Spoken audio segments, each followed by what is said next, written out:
வேத பகுதி 1ஆம் அதிகாரம் 19 இறுதி வரை.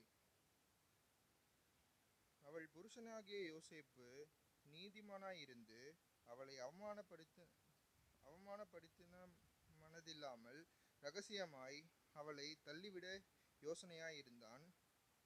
அவன் இப்படி சிந்தித்து கொண்டிருக்கையில் கர்த்தருடைய தூதன் சொப்பனத்தில் அவனுக்கு காணப்பட்டு, தாவீதின் குமாரனாகிய யோசேப்பே, உன் மனைவியாக மரியாளை சேர்த்து கொள்ள ஐயப்படாதே.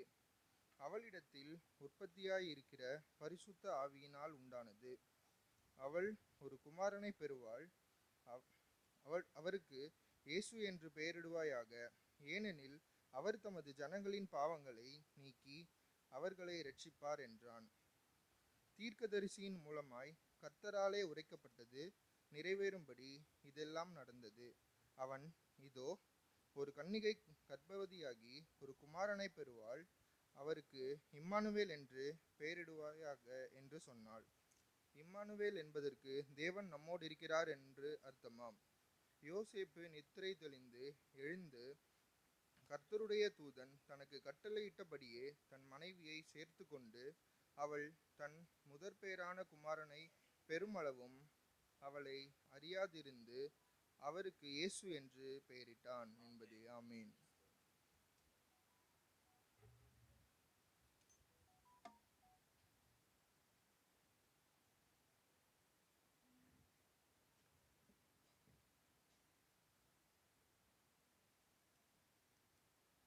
கர்த்தருடைய பரிசுத்தமுள்ள நாமம் மகிமைப்படுவதாக.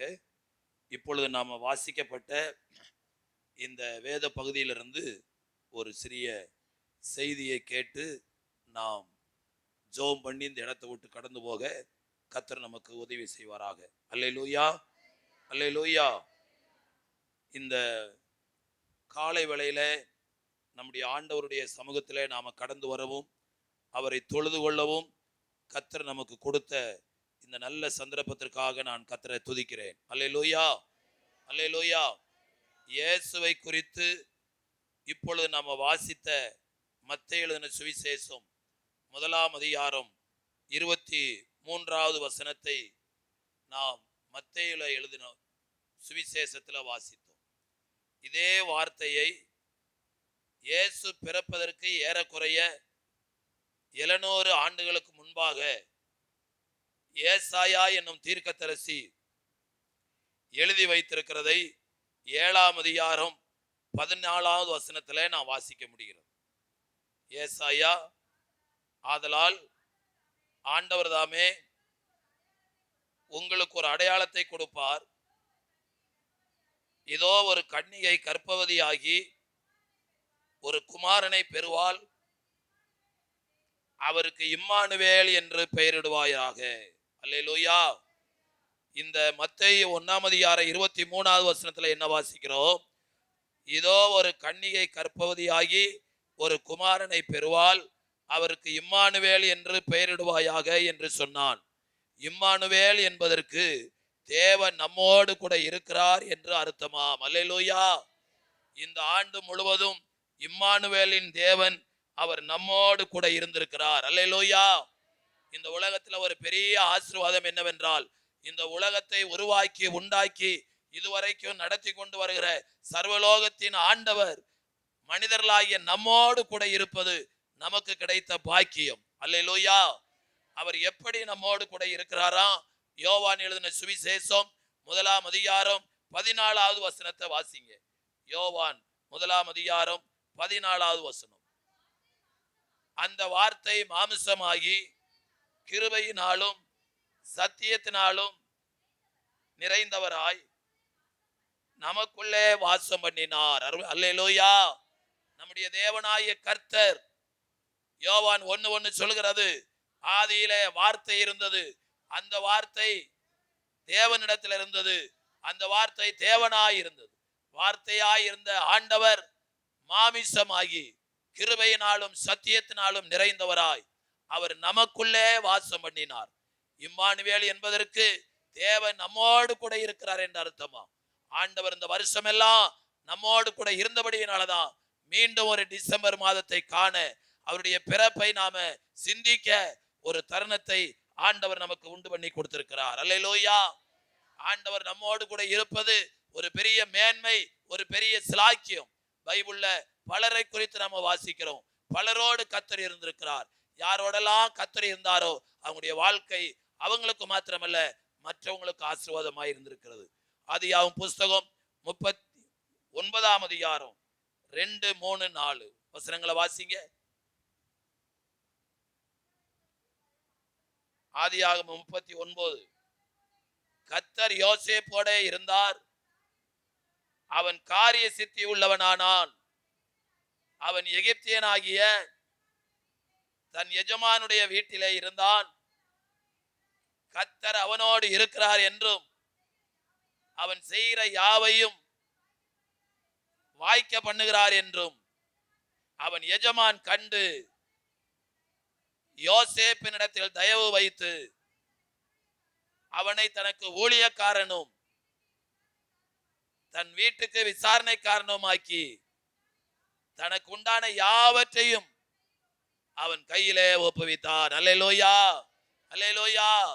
இந்த வேத பகுதி நமக்கு திட்டமாய் சொல்லுகிற ஒரு சத்தியம் என்னவென்றால், கர்த்தர் நம்மோடு கூட இருப்பாரானால் ஆண்டவர் நம்மை எப்படிப்பட்ட மனிதனாய் மாற்றி விடுவாராம்? காரிய சித்தி உள்ளவனாய் மாற்றி விடுவான். அல்லேலூயா. எந்த காரியத்தையும் சரியாய் செய்து முடிக்கக்கூடிய தேவ ஞானத்தை கர்த்தர் நமக்கு கொடுப்பார். அல்லேலூயா. அது மாத்திரமல்ல, ஒரு மனிதனோடு கர்த்தர் இருந்தால் அதை மற்றவங்க காணும்படியான கிரியைகளை கர்த்தர் காண்பிப்பார். அல்லேலூயா. யோசேப்பு என்ன செய்தாலும் கர்த்தர் அதை வாய்க்க பண்ணுகிறார். இன்றைக்கு எத்தனையோ மக்கள் செய்கிற தொழில் வேலை அவர்களுக்கு வாய்க்காமல் போய்விடுகிறது. ஆனால் நம்முடைய தேவனோ நம்மோடு கூட இருக்கும் பொழுது நம்மளை காரிய சித்தி உள்ளவர்களாக மாத்திரமல்ல, நம்ம கைடு செய்கிற எல்லா வேலைகளையும் நம்முடைய தேவன் நமக்கு ஆசீர்வதித்து கொடுக்கிறார். அது மாத்திரமல்ல, தேவன் யோசேப்போடு இருந்தார் என்று அவனுடைய எஜமான் கண்டு தனக்கு உள்ள எல்லாவற்றையும் அவனிடத்துல ஒப்புவித்தார். பதவிகளும் உயர்வுகளும் ஆண்டவருடைய பிள்ளைகளுக்கு தேடி வரும்படியான ஒரு பாக்கியத்தை கர்த்தர் கொடுத்தார். அல்லேலூயா, அல்லேலூயா. இன்றைக்கு இந்த வார்த்தையை கேட்டுக்கொண்டிருக்க நம்முடைய வாழ்க்கையிலும் கூட நாம் ஆண்டவர் நமக்குள்ள இருக்கும் பொழுது நிச்சயமாய் நம்மை தேடி உயர்வுகளும் பதவிகளும் வரும்படியான ஒரு பாக்கியத்தை கர்த்தர் கொடுப்பார். அல்லேலூயா, ஆமென். அது யாரால நடக்கிறது? நம்முடைய திறமையினால, நம்முடைய ஞானத்தினால அல்ல, அது தேவனுடைய கிருபை. அல்லேலூயா. ஏனென்றால் யோசேப்பு அந்த வீட்டுல எல்லாருக்கும் இளைய மகன். ஆனால் அவனோடு கர்த்தர் இருந்தார். அவன் எங்கு போனாலும் காரிய சித்தி உள்ளவனாய் இருந்தான். அதுபோல ஆண்டவருடைய பிள்ளைகளாகிய நாம் இன்றைக்கு ஆண்டவரை ஏற்றுக்கொண்டு ஆண்டவருடைய பிள்ளைகளாய் இருக்கும் பொழுது கர்த்தர் நம்மளை இருக்கிற இடத்துல ஒரு உயர்வான நிலைமையில கர்த்தர் நம்மை வைத்து நம்மளை ஆசீர்வதிப்பார். அல்லேலூயா, அல்லேலூயா, ஆமென். அல்லேலூயா, ஸ்தோத்திரம். இரண்டாவதாக நாம் வாசிக்கிறோம் மத்தேயு எழுதின சுவிசேஷம் 1ஆம் அதிகாரம் 24வது வசனத்தை வாசி. யோசேப்பு நித்திரை தெளிந்து கர்த்தருடைய தூதன் தனக்கு கட்டளையிட்டபடியே தன் மனைவியை சேர்த்து கொண்டு தன் முதற்பேறான குமாரனை பெருமளவும் அவளை அறியாதிருந்தான். அல்லேலூயா, கர்த்தருக்கு ஸ்தோத்திரம். கர்த்தர் நம்மோடு இருக்கும்படியாகவே அவர் இம்மானுவேலின் தேவனாய் இந்த உலகத்திலே பிறந்திருக்கிறார். யோசேப்போடு கர்த்தர் இருந்த பொழுது அவன் காரிய சித்தி உள்ளவனாய் இருந்தான். அவன் செய்கிறதையெல்லாம் கர்த்தர் ஆசீர்வதித்து கொடுத்தார். எல்லாவற்றுக்கும் மேலாக அவனுக்கு உயர்வும் பதவியும் தேடி வரும்படியான ஒரு பாக்கியத்தை கர்த்தர் கொடுத்தார். அல்லேலூயா. இரண்டாவதாக இந்த பகுதியில வாசிக்கிறோம், யோசேப்பு ஒரு நீதிமானாய் இருந்தானோ. பைபிள்ல அவனை குறித்து எப்படி வாசிக்கிறோம்? அந்த வசனத்தை வாசிங்க. மத்தேயு 1ஆம் அதிகாரம் 20வது. அவள் புருஷனாகிய யோசேப்பு நீதிமானாய் இருந்து அவளை அவமானப்படுத்த மனதில்லாமல். நல்ல கவனிங்க, இயேசு கிறிஸ்துவின் இரத்தத்தால கழுவப்பட்ட அத்தனை பேரும் தேவனுடைய பார்வையில நீதிமானாய் இருக்கிறார்கள். நீதிமானுடைய குணத்திலே ஒன்று என்னவென்றால், அருமையான கர்த்தருடைய பிள்ளைகளே, இந்த நீதிமான் மற்றவர்களை எந்த விதத்திலும் அவமானப்படுத்த மாட்டான். யோசேப்பு ஒரு நீதிமானாய் இருந்தான்.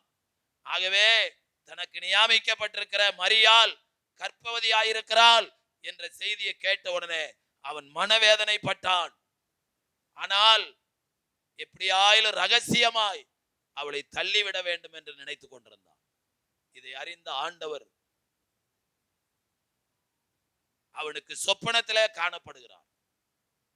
மரியாளை குறித்து நீ தவறாய் நினைக்கிறாய், மரியாளை சேர்த்து கொள்ள ஐயப்படாதே.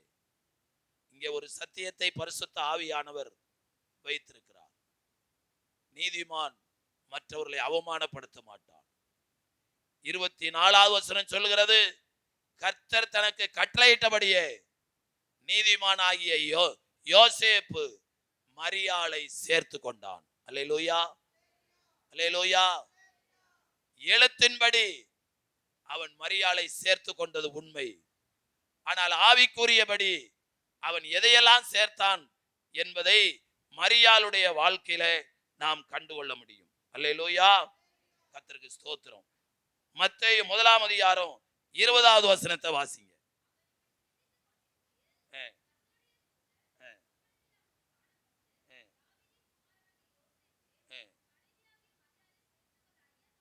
கவனிங்க, உன் மனைவியாகிய மரியாளை சேர்த்து கொள்ள ஐயப்படாது. அவளிடத்தில் உற்பத்தியாயிருப்பது பரிசுத்த ஆவியானவர். அல்லேலூயா. இப்ப நான் உங்களுக்கு சொல்றேன், அவன் மரியாளை சேர்த்து கொண்டான் என்றால் அதனுடைய ஆவிக்குரிய அர்த்தம், மரியாளுக்குள்ளே பரிசுத்த ஆவியானவர் இருக்கிறார். அல்லேலூயா, அல்லேலூயா. அப்ப யோசேப்பு மரியாளை தன்னிடத்திலே சேர்த்து கொண்டான் என்றால் அதற்கு இன்னொரு அர்த்தம், பரிசுத்த ஆவியானவரை தன்னிடத்துல ஏற்றுக்கொண்டான். அல்லேலூயா.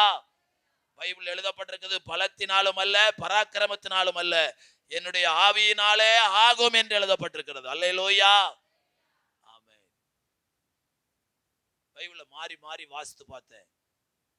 இந்த காரியம் நடந்த பிற்பாடு யோசேப்பை குறித்து யாராவது தவறாய் பேசினார்களா அப்படின்னா, பேசியிருந்தா அது இங்க ரெக்கார்ட் ஆயிருக்கணும்.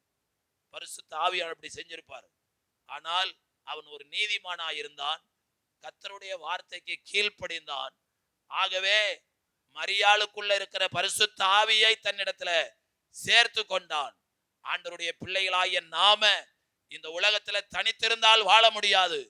ஆண்டவருக்கு சாட்சியாய் இருக்க வேண்டுமானால் நம்முடைய மிகப்பெரிய தேவை, அப்போஸ்தலர் 1ஆம் அதிகாரம் 8வது வசனம் சொல்கிறது, பரிசுத்த ஆவி உங்களிடத்துல வரும் பொழுது நீங்கள் என்ன அடைவீர்கள்?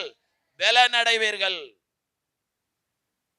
ஒரு ஆவிக்குரிய பலன் அவனுக்குள்ள இல்ல. அதனாலதான் மரியாளை தள்ளிவிடணும்னு நினைச்சான்.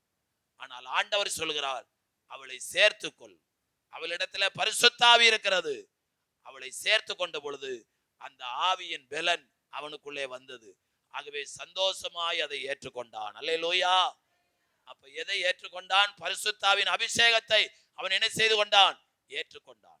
யோவான் எழுதின சுவிசேஷம் 15ஆம் அதிகாரம் 5வது வசனத்துல இயேசு சொன்னார், என்னை அல்லாமல் உங்களால் ஒன்றும் செய்ய முடியாது. கர்த்தருடைய பிள்ளைகளே, இன்றைக்கு எந்த காரியத்தை நாம் செய்ய வேண்டுமானாலும் பரிசுத்த ஆவியானவருடைய உதவி நமக்கு தேவைப்படுகிறது. ரோமர்கள் நிறுவம் 8ஆம் அதிகாரம் 26வது வசனம் சொல்லுகிறது, அந்தபடியே ஆவியானவரும் நமது பலவீனங்களில் நமக்கு என்ன செய்கிறாராம்? உதவி செய்கிறார். யாரெல்லாம் பரிசுத்தாவின் அபிஷேகத்தை பெற்றுக்கொண்டாங்களோ அவங்க பலவீனப்படும் பொழுது பரிசுத்த ஆவியானவர் அவங்களை பலப்படுத்துகிறார். அல்லேலூயா. ஒரு மனிதன் உதவி செய்கிறது போல பரிசுத்த ஆவியானவர் நம்மோடு கூட இருந்து நமக்கு உதவி செய்கிறார் என்று வேதம் சொல்கிறது. இரண்டாவது, அவன் மரியாளை ஏற்றுக்கொண்டது இன்னொரு காரியத்தை ஏற்றுக்கொண்டான் என்று வேதம் சொல்கிறது.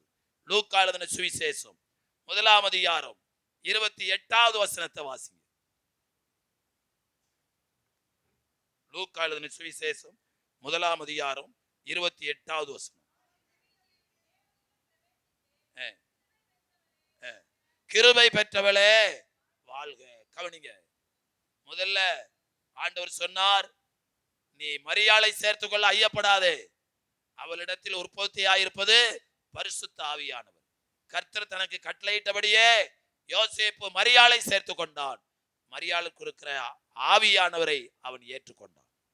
இரண்டாவது, மரியாளை குறித்து வேதம் சொல்கிறது கிருபை பெற்றவள். அல்லேலூயா. இப்ப மரியாளை யோசேப்பு சேர்த்து கொண்டான் என்றால் அதனுடைய இன்னொரு அர்த்தம் என்ன? அவன் மரியாளை அல்ல, கிருபையை சேர்த்து கொண்டான். அல்லேலூயா. பைபிள் சொல்லுகிறது மிக தெளிவா, நாம இம்மட்டும் நிர்மூலமாகாதிருப்பது கர்த்தருடைய கிருபை. அல்லேலூயா. ஆமென். நம்மளை விட குறைந்த வயதில் உள்ளவர்களை, திடகாத்திரமானவர்கள், ஐஸ்வர்யவான்கள் இந்த உலகத்தில் இல்லை. கடந்த நாட்கள்ல ஒரு நாள் கோவில்பட்டி வரைக்கும் நான் போயிருந்தேன். அப்பொழுது ஒரு மெயின் ரோட்ல ஒரு பெரிய டிப்போ, அரசாங்க பஸ்கள் நிக்கிற டிப்போ ஒன்று இருக்கிறது. அந்த இடத்துல வந்த பொழுது அந்த டிப்போ காணவில்லை. அப்ப என்னோடு கூட வந்து எங்க மாமாட்ட கேட்டேன், இங்க ஒரு டிப்போ இருந்துச்சுல்ல, அது எங்க அப்படின்னு. அந்த விஷயம் கேட்குறீங்களா? அந்த டிப்போ ஒரு குடும்பத்துக்கு சொந்தமானதா இருந்துச்சு. வாடகைக்கு தான் அரசாங்கம் எடுத்துருந்துச்சு. இந்த ஊர்ல ஒரு பெரிய மழை பெய்தது. ஆற்று வெள்ளம் கரை புரண்டு ஓடினது. குடும்பமா கார்ல வந்து அவங்க குடும்பமா ஆற்றில் அடிச்சு கொண்டு போகப்பட்டாங்க. இப்ப அரசாங்கம் அந்த இடத்துக்கு சொந்தக்காரங்க யாருமே இல்லை, வாரிசே இல்லாம குடும்பமே மரிச்சு போயிட்டாங்க. ஆகவே யார்கிட்ட வாடகை கொடுக்க தெரியாம அந்த இடத்தை காலி பண்ணிட்டாங்க அப்படின்னு. என்னை கேட்டுக்கொண்டிருக்கிற கர்த்தருடைய பிள்ளைங்களே, இப்படி உலகம் முழுவதும் கூட்டம் கூட்டமாய், குடும்பமாய் ஜனங்கள் நிர்மூலமாகிறார்கள். ஆனால் வேதம் சொல்கிறது, யார்கிட்ட எல்லாம் தேவனுடைய கிருபை இருக்குதோ அந்த கிருபை அவங்களை பாதுகாக்கும். அல்லேலூயா. யோசேப்பே, மரியாளை சேர்த்து கொள்ள ஐயப்படாது. இன்றைக்கு அநேகர் தங்களுக்கு வரும் கிருபையை போக்கடிக்கிறார்கள் என்று யோனா தன்னுடைய புஸ்தகத்தில் எழுதி வைத்திருக்கிறார். அப்படியானால் ஆண்டவருடைய பிள்ளைகளாகிய நாம் தேவனுடைய கிருபை இல்லாமல் ஒரு காரியத்தையும் செய்ய முடியாது. பைபிள் சொல்கிறது, எபேசியர்கள் நிருபத்தில் வாசிக்கிறோம், விசுவாசத்தை கொண்டு கிருபையினாலே ரட்சிக்கப்பட்டீர்கள், இது உங்களால் உண்டானதல்ல, இது தேவனுடைய ஈவு. எத்தனையோ பேருக்கு தேவனுடைய கிருபை கிடைக்கல. ஆனா கர்த்தரை ஏற்றுக்கொண்ட கர்த்தருடைய பிள்ளைகளுக்கோ தேவன் தம்முடைய கிருபையை கொடுத்து இந்த உலகத்துல வாழ்ந்திருக்கும்படியாய், சுகித்திருக்கும்படியாய் கர்த்தர் உதவி செய்கிறார். அல்லேலூயா, அல்லேலூயா. அப்படியானால் நாம் இதை பற்றி சிந்திக்க வேண்டிய ஒரு காரியம் என்னவென்றால், கர்த்தருடைய பிள்ளைகளாகிய நம்மோடு கூட கர்த்தர் இருக்கும்படியாய் மாமிசத்திலே வெளிப்பட்டார். அவர் நம்மோடு இருக்கும்போது நம்மை காரிய சித்தி உள்ளவனாய் மாற்றி விடுகிறார். நாம் செய்கிற காரியங்களை எல்லாம் கர்த்தர் ஆசீர்வதிக்கிறார். பதவிகளும் உயர்வுகளும் தேடி வரும்படியாக கர்த்தர் கிருபை செய்கிறார். இரண்டாவதாக, யோசேப்பை குறித்து வாசிக்கும் பொழுது அவன் நீதிமானாயிருந்து மரியாளை அவமானப்படுத்தாமல் ரகசியமாய் தள்ளிவிட நினைத்த பொழுது பரிசுத்த ஆவியானவர் சொப்பனத்திலே அவனுக்கு காணப்பட்டு ஆண்டவர் சொல்லுகிறார், மரியாளை சேர்த்து கொள்ள ஐயப்படாது. கர்த்தர் தனக்கு சொன்னபடியே யோசேப்பு எழுந்து மரியாளை சேர்த்து கொண்டார். மரியாளிடத்துல பரிசுத்த ஆவியானவர் இருந்தார். அந்த பரிசுத்த ஆவியானவர் இப்பொழுது யோசேப்போடு இணைந்திருக்கிறார். மரியாள் கிருபை பெற்றவள், கிருபையை சேர்த்து கொண்டான். மூன்றாவது, அதே வசனத்துல கர்த்தர் உன்னுடனே கூட இருக்கிறாள், நீ ஸ்திரீகளுக்குள்ள எப்படிப்பட்டவள்? ஆசீர்வதிக்கப்பட்டவள். கவனிங்க, ஒரு மரியாளை யோசேப்பு சேர்த்து கொள்ளும் பொழுது கிருபையை மாத்திரமல்ல, தேவனுடைய ஆசீர்வாதத்தை மரியாள் மூலமாய் ஏற்றுக்கொள்கிறான். அல்லேலூயா, அல்லேலூயா. ஆகவே தான் வேதமும் சொல்லுகிறது, மனைவியை கண்டடைகிறவன் நன்மையானதை கண்டடைகிறான். அல்லேலூயா. ஸ்திரீகளுக்குள்ளே மரியாள் ஆசீர்வதிக்கப்பட்டவள். அந்த மரியாளை சேர்த்து கொண்ட யோசேப்பும் ஆசீர்வதிக்கப்பட்டவனாய் மாறிவிட்டான். இன்றைக்கும் பரிசுத்த ஆவியானவர் நம்மோடு பேசுகிற வார்த்தை என்னவென்றால், கர்த்தருடைய பிள்ளைகளாகிய நாம இந்த உலகத்துல தனித்திருந்து ஆண்டவருக்கு சாட்சியா இருக்க முடியாது. தேவனோடு இணைந்திருப்போமானால், தேவனோடு ஐக்கியப்பட்டிருப்போமானால், என்னை பலப்படுத்துகிற கிறிஸ்துவினால எல்லாவற்றையும் செய்ய எனக்கு என்ன உண்டு? பலன் உண்டு என்று சொன்னார். பைபிள் சொல்கிறது.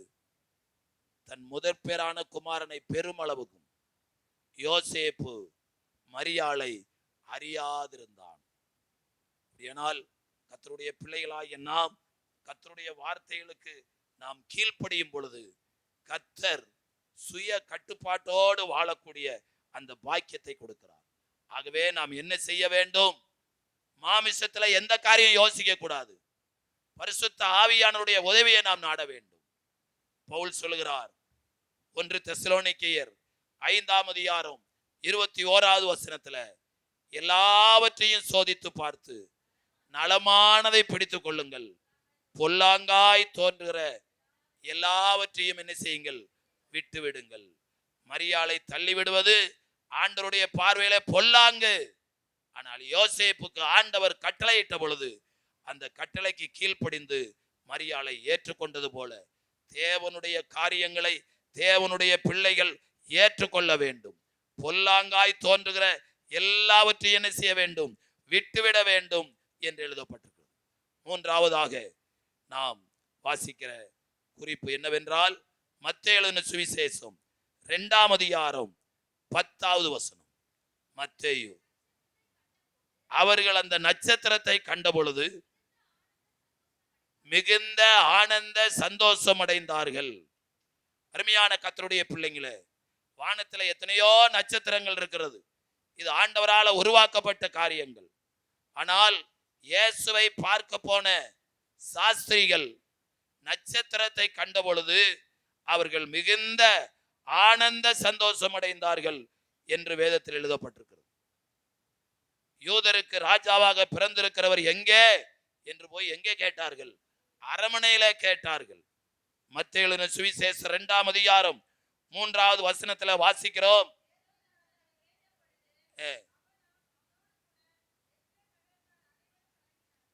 பாருங்க, யூதருக்கு ராஜாவாக பிறந்திருக்கிறவர் எங்கே என்று சாஸ்திரிகள் போய் கேட்ட உடனே அந்த செய்தி அவனை கலங்க பண்ணினது.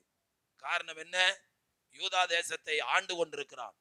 நான் ராஜாவாய் ஆண்டு கொண்டிருக்கும் பொழுது இன்னொரு ராஜா எப்படி பிறக்க முடியும் என்று சொல்லி கர்த்தருக்கு ஸ்தோத்திரம் அவங்ககிட்ட சொல்றான். நீங்க இந்த பிள்ளை எங்கே பிறக்கும் என்று சாஸ்திரி எல்லாம் கூப்பிட்டு கேட்கிறான். அப்ப அவங்க பட்டுன்னு சொல்றாங்க, யூதேயாவில் உள்ள பெத்லகேமிலே இயேசு என்ன செய்வார்? பிறப்பார். இது எப்படி அவங்க சொன்னாங்க? சோசியம் இல்ல, இது குறி இல்ல. அவங்க எதை பார்த்து சொன்னாங்க? தீர்க்க தரிசன வசனங்கள் இயேசு எங்கே பிறப்பார் என்பதை வேதத்தில் எழுதப்பட்டிருக்கிறது. அவர்கள் சொன்ன உடனே கர்த்தருக்கு ஸ்தோத்திரம் அவர்களை அனுப்பினான். அவர்கள் வெளியே வந்த உடனே அவர்களை வழிகாட்டும்படியாக என்னத்தை பார்க்கிறார்கள்? நட்சத்திரத்தை பார்க்கிறார்கள். வேதத்துல என்ன வாசிக்கிறோம் என்றால், இயேசு இருக்கிற இடத்து வரைக்கும் அந்த நட்சத்திரம் அவர்களுக்கு முன் சென்றது. அப்படின்னா இந்த நட்சத்திரம் சந்தோஷத்தை கொடுக்கக்கூடிய நட்சத்திரம் மாத்திரமல்ல, சாஸ்திரிகளை வழிகாட்டக்கூடிய நட்சத்திரம். அல்லேலூயா, அல்லேலூயா. இன்றைக்கு யார் வீட்டுல எல்லாம் ஸ்டார் தொங்குதோ அவங்ககிட்ட போய் கேட்டீங்கன்னா, எதுக்கு ஸ்டார் போட்டிருக்கீங்க? கிறிஸ்துமஸுக்கு நாங்க என்ன போட்டிருக்கோம்? ஸ்டார் போட்டிருக்கோம். முன்னாடி எல்லாம் கிறிஸ்தவ வீட்டுல மட்டும்தான் ஸ்டார் தொங்கும். மெயின் ரோட்ல கிறிஸ்தவ வியாபாரிகள் இருந்தா அவங்க கடைகள்ல தொங்கும். இப்போ ஒயின் ஷாப்ல 4 ஸ்டார் சிக்கு சிக்கு சிக்கு சிக்கு சிக்கு சிக்குன்னு ஜொலிக்குது. ஸ்டார் என்ன செய்தது? திசை கெட்டு வந்த அந்த சாஸ்திரிகளுக்கு சரியான இடத்தை அது வழிகாட்டினது. அல்லேலூயா, ஆமென். அப்ப ஸ்டார் தொங்க போட்டிருக்கிற வீட்டுல உள்ளவங்க எல்லாம் வழிதப்பி போகிறவங்களுக்கு அந்த ஸ்டார் என்ன காட்ட வேண்டும்? வழிகாட்ட வேண்டும். இப்போ ஜிபிஎஸ் வந்திருக்கு. என்ன வந்திருக்கு? ஜிபிஎஸ். உங்க அட்ரஸ் சொல்லுங்க அப்படின்னு அட்ரஸை தட்டி விட்டா அந்த போன்ல நேர போங்க, 10 அடி போயிட்டு வலது பக்கம் திரும்புங்க அப்படின்னு அது வழி சொல்லுது. அன்னைக்கு ஆண்டவர் ஜிபிஎஸ் யாருல வச்சிருந்தாரு? நட்சத்திரத்துல வச்சிருந்தாரு. இயேசு இருக்கிற வீடு வரைக்கும் அந்த நட்சத்திரம் போய் அவங்களுக்கு வழிகாட்டினது. பைபிள்ல நாம எப்படி வாசிக்கிறோம் அப்படின்னா, ஆண்டவருடைய பிள்ளைகளாகிய நம்மை ஆண்டவர் நட்சத்திரங்களாக வைத்திருக்கிறார். அல்லேலூயா. வெளிப்படுத்தின விசேஷம் 1ஆம் அதிகாரம் 20வது வசனத்தை ஒருத்தர் வாசிங்க.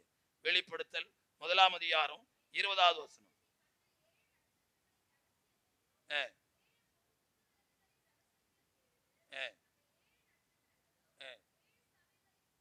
7 நட்சத்திரங்களும் 7 சபைகளின் தூதர்களாம். அப்படின்னா சபையின் தூதர்கள் யார் அப்படின்னா, சபையை நடத்துற கர்த்தருடைய ஊழியக்காரர்கள். அல்லேலூயா, அல்லேலூயா.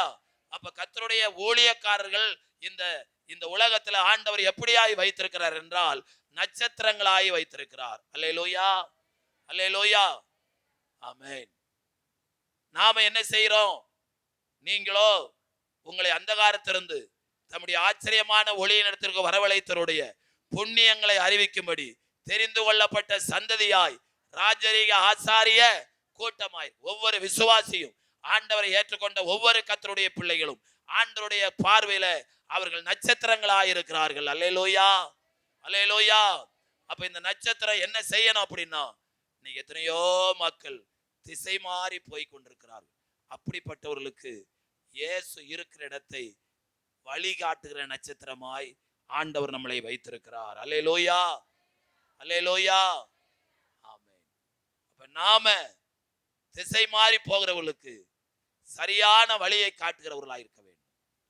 இந்த உலகத்துல தேவ ராஜ்யம் போக ஒரே ஒரு வழிதான் உண்டு. வேதம் மிக தெளிவாய் சொல்கிறது, நானே வழியும் சத்தியமும் ஜீவனுமாயிருக்கிறேன், என்னை அல்லாமல் ஒருவனும் பிதாவினிடத்துல வரான் என்று சொல்லப்பட்டிருக்கு. ஆகவே கர்த்தருடைய பிள்ளைகளாகிய நாம் அன்றைக்கு சாஸ்திரிகளுக்கு இயேசு இருக்கிற இடம் வரைக்கும் முன் சென்ற நட்சத்திரத்தை போல ஆண்டவருடைய பிள்ளைகளாகிய நாம் மற்றவர்களுக்கு முன்னாக வழிகாட்டியாய் செல்ல வேண்டும். சரியான பாதையை சொல்லுகிறவர்களாய் இருக்க வேண்டும். பைபிள் சொல்கிறது, வழிகளிலே நின்று பூர்வ பாதை எவை என்று கேட்டு நல்ல வழி எதுவோ அதில் நடவுங்கள், அப்பொழுது உங்கள் ஆத்மாவுக்கு என்ன கிடைக்கும்?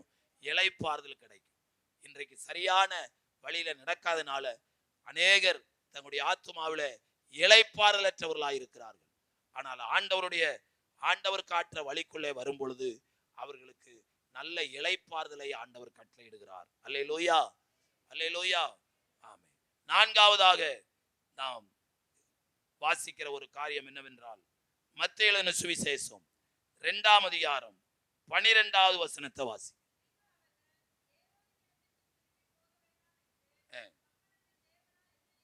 சொப்பனத்தில் தேவனால் எச்சரிக்கப்பட்டு வேறு வழியாய் அந்த தேசத்திற்கு திரும்பி போனார்கள். அல்லேலூயா, கவனிங்க.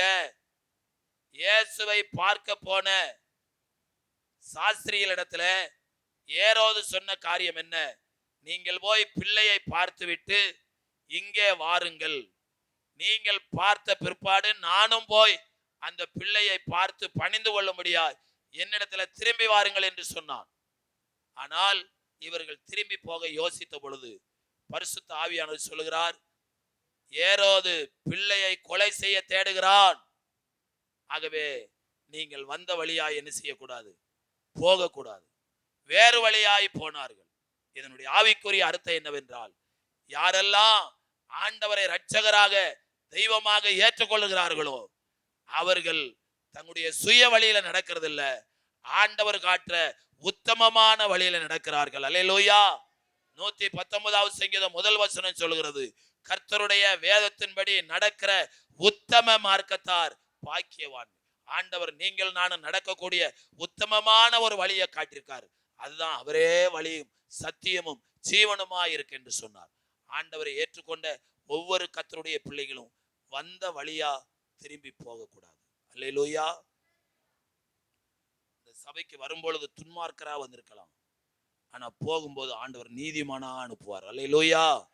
இந்த சபைக்கு வரும்போது சமாதானமற்றவர்களாய் வந்திருக்கலாம், ஆனா சபையை விட்டு போகும்போது கர்த்தர் சமாதானத்தின் பிள்ளைகளாய் கர்த்தர் நாம் அனுப்புவார். அல்லேலூயா. அதனுடைய வெளிப்பாடு என்ன அப்படின்னா, ஒருவன் கிறிஸ்துவுக்குள் இருந்தால் புது சிருஷ்டியாய் இருக்கிறான், பழையவைகள் எல்லாம் ஒளிந்து போயின, எல்லாம் புதிதாயின. அல்லேலூயா. 2 கொரிந்தியர் 6:17 வாசிக்கிறோம்.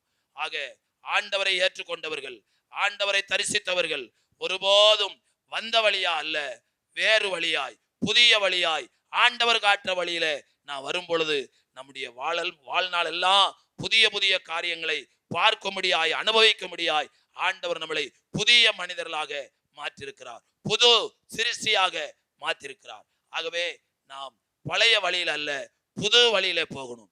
பழைய மனுஷனா அல்ல, புதிய மனுஷனாய் நாம் மாற வேண்டும். பழைய வாழ்க்கைக்குண்டான எந்த ஒரு பழக்க வழக்கமும் ஆண்டவருக்குள்ள வந்த பிற்பாடு அது ஒழிக்கப்பட வேண்டும்.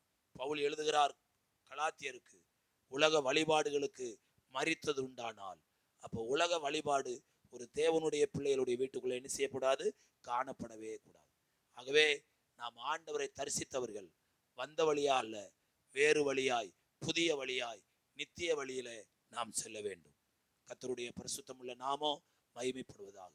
இயேசுவை போய் பார்த்த அந்த சாஸ்திரிகள் செய்த காரியம் 4வது குறிப்பாக மத்தேயு 2ஆம் அதிகாரம் 11வது வசனத்தில் எழுதப்பட்டிருக்கு. வாசிங்க. அவர்கள் அந்த வீட்டுக்குள்ளே பிரவேசித்து பிள்ளையையும் அதன் தாயாகிய மரியாளையும் கண்டு சாஷ்டாங்கமாய் விழுந்து அதை பணிந்து கொண்டு தங்கள் பொக்கிஷங்களை திறந்து பொன்னையும் தூப வர்க்கத்தையும் வெள்ளை போலத்தையும் அதற்கு காணிக்கையாக வைத்தார்கள். அல்லேலூயா. வேதம் மிக தெளிவா சொல்கிறது, கர்த்தருடைய ஆலயத்துக்கு வரும் பொழுது, தேவ சமூகத்துக்கு வரும் பொழுது வெறும் கையாய் என்ன செய்யாதே, வராதே. அல்லேலூயா. இயேசுவை பார்க்க போனவர்கள் பொக்கிஷத்தோடு போனாங்களாம். அல்லேலூயா சொல்லுங்க பார்க்கலாம். நம்ம பொக்கிஷம்லாம் எங்க இருக்கு? வீட்டில் இருக்குது, பீரோல இருக்குது, பைபிளோட வந்திருக்கிறோம். ஆனா பைபிள் சொல்லுது, இயேசுவை பார்க்க போனவர்கள் தங்கள் பொக்கிஷங்களை திறந்து சாதாரண காணிக்கை அல்ல, விலையேற பெற்ற பொன்னையும் தூப வர்க்கத்தையும் இயேசுவுக்கு காணிக்கையாக கொடுத்தார்கள். கர்த்தருடைய பிள்ளைங்களே, இந்த வசனம் சொல்லுகிறபடி ஆண்டவரை பார்க்கிற ஒவ்வொரு கர்த்தருடைய பிள்ளைகளும் மேன்மையான காரியத்தை ஆண்டவருக்கு கொடுக்க வேண்டும். விலையேற பெற்ற காரியத்தை ஆண்டவருக்கு கொடுக்க வேண்டும். ஒரு மனிதனுடைய ஆத்மாவை குறித்து பைபிள் சொல்லுகிற விலைக்கரை என்ன தெரியுமா? மனுஷன் உலகம் முழுவதையும் ஆதாயப்படுத்தி கொண்டாலும் தன் ஜீவனை நஷ்டப்படுத்தினால் அவனுக்கு லாபம் என்ன? அப்படியானால் அவர்கள் பொன்னாகிய விலையேற பெற்றதை கொடுத்தார்கள். நாம் விலையேற பெற்ற இந்த ஆண்டவருடைய இரத்தத்தினால கழுவப்பட்ட ஆத்மாவையே தேவனுக்கென்று கொடுக்க வேண்டும். ஆரம்பிக்கப்பட்ட முதல் சபையார் இயேசுவுக்காக எப்படி கொடுத்தாலும் தெரியுமா? பைபிள் மிக தெளிவாய் சொல்கிறது. முதல்ல தங்களையும் பிற்பாடு தங்களுக்குரியவைகளை என்ன செய்தார்கள், கொடுத்தார். அப்ப எவ்வளவுதான் ஆண்டவருடைய பிள்ளைகளாகிய நாம ஆண்டவரை பிரியப்படுத்த வேண்டுமானால் முதல்ல நம்மையே காணிக்கையாக என்ன செய்ய வேண்டும், ஒப்பு கொடுக்க வேண்டும். ரோமர் 12ஆம் அதிகாரம் முதல் வசனம் என்ன சொல்லுகிறது?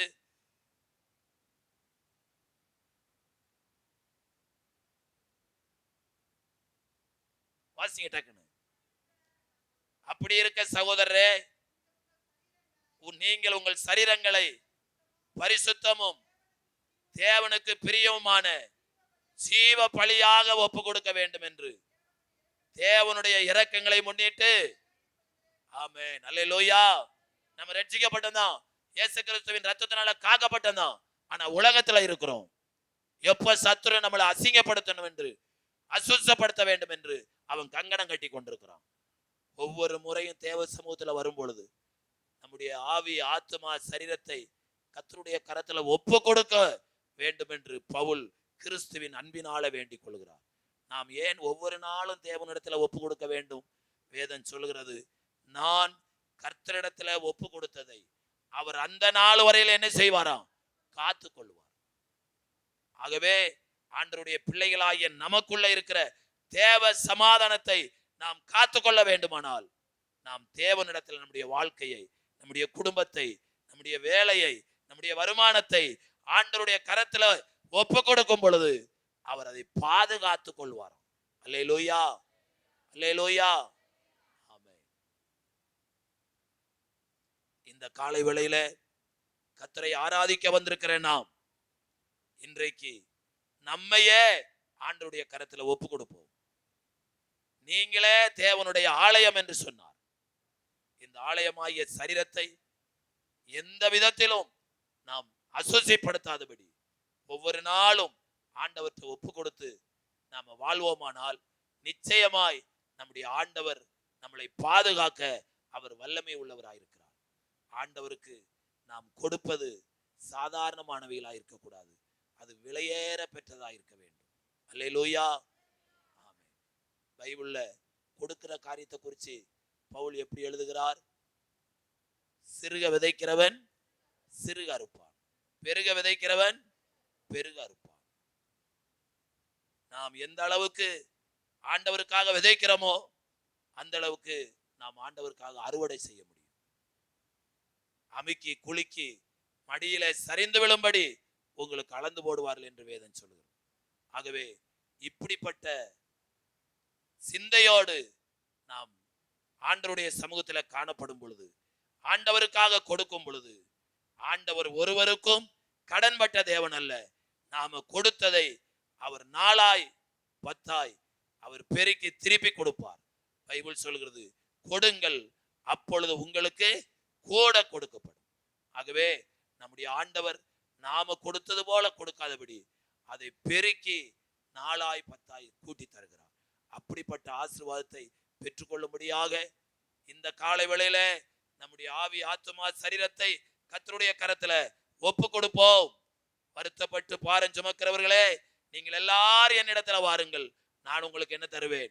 இளைப்பாறுதல் தருவேன் என்று சொன்ன ஆண்டவர் இந்த கிறிஸ்துமஸ் நாளில இந்த ஆராயில பங்கு கொள்ற நாம் ஒவ்வொருவரும் நம்மை ஆண்டவருக்கு ஒப்பு கொடுத்து ஜெபம் பண்ணுவோம். கர்த்தர் நிச்சயமாய் நம்மோடு இருப்பாராக. நம்ம எல்லாரும் முழங்கால் படியிடுங்க. ஆண்டவருடைய சமூகத்துல நாம் நம்மை ஆண்டவருக்கு ஒப்பு கொடுப்போம். அல்லேலூயா, அல்லேலூயா, அல்லேலூயா, அல்லேலூயா. ஆண்டவரே, நாங்கள் உம்மை துதிக்கிறோம் ஐயா, துதிக்கிறோம் ஐயா, துதிக்கிறோம் ஐயா. அப்பா